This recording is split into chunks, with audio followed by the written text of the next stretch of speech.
The Caro Kann defense is probably one of the most popular responses from black against e4, and it has become even more popular after international master Levy Rozman, also known as GothamChess, has recommended this opening in his channel. And a lot of new players are using this as their main weapon against one e4 from white.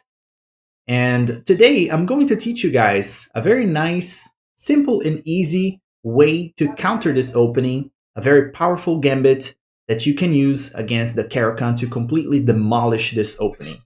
I'm going to show you the moves here in the chess.com analysis board. So to start out the Caro Kann defense, you have to be playing white, 1 e4, and your opponent answers with the move c6. This is the beginning of the Caro Kann defense. You go d4, taking control over the center, and your opponent strikes with d5. And the idea here is to contest the white center.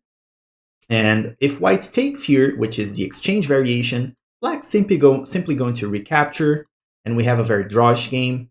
If we advance here, we have the advance variation, probably the most common response from white against the Caro Kann, but we are going to play a completely different approach, which is we're going to be playing our knight to c3. This is defending the pawn in the center of the board, but we're not going to recapture. We're going to offer another pawn as a gambit to our opponent. So when they capture our pawn, we offer yet another pawn. If they don't capture, we just take it and you have a very powerful center. But more often than not, they're going to take our pawn and we recapture with the knight. And look at this, guys. We have a very powerful development here at the cost of one pawn. We have a central pawn. Two of our minor pieces are developed. Our bishops are free to move. Our queen is also free to move. We can castle very quickly. This is a very powerful attack for the cost of one pawn. So our opponent is probably going to develop their pieces here. Knight to f6. We're going to play this move bishop to c4, already aiming at this square here, right? And if black's not careful here, they might play a move like, for example, bishop to g4, which seems very natural, trying to pin our knight here.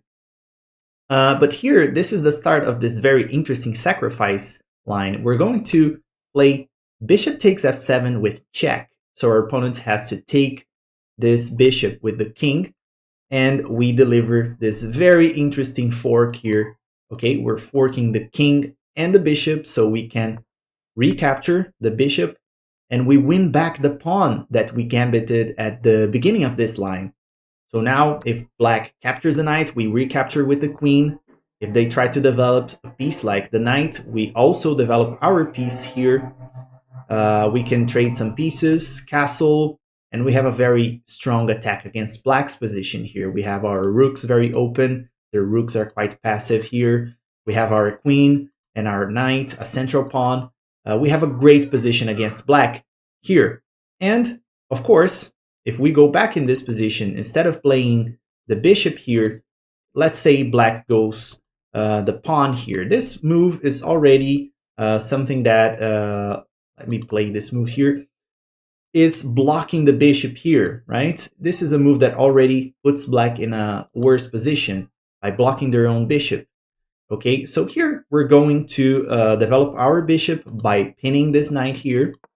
And after bishop breaks the pin, we simply castle. Black's probably going to do the same thing too. We play queen e1, knight to d7. Black's going to play here. We can play our queen to h4. We're lining up an attack here, right? Against, oops, I can never get this right. Okay, yeah, we're lining up an attack here. All our pieces are aiming towards the king side, as you can see. If black goes h6, we can sacrifice the bishop here. We're not going to be trading it. We're going to sacrifice the bishop here. So as black captures, we recapture with the queen.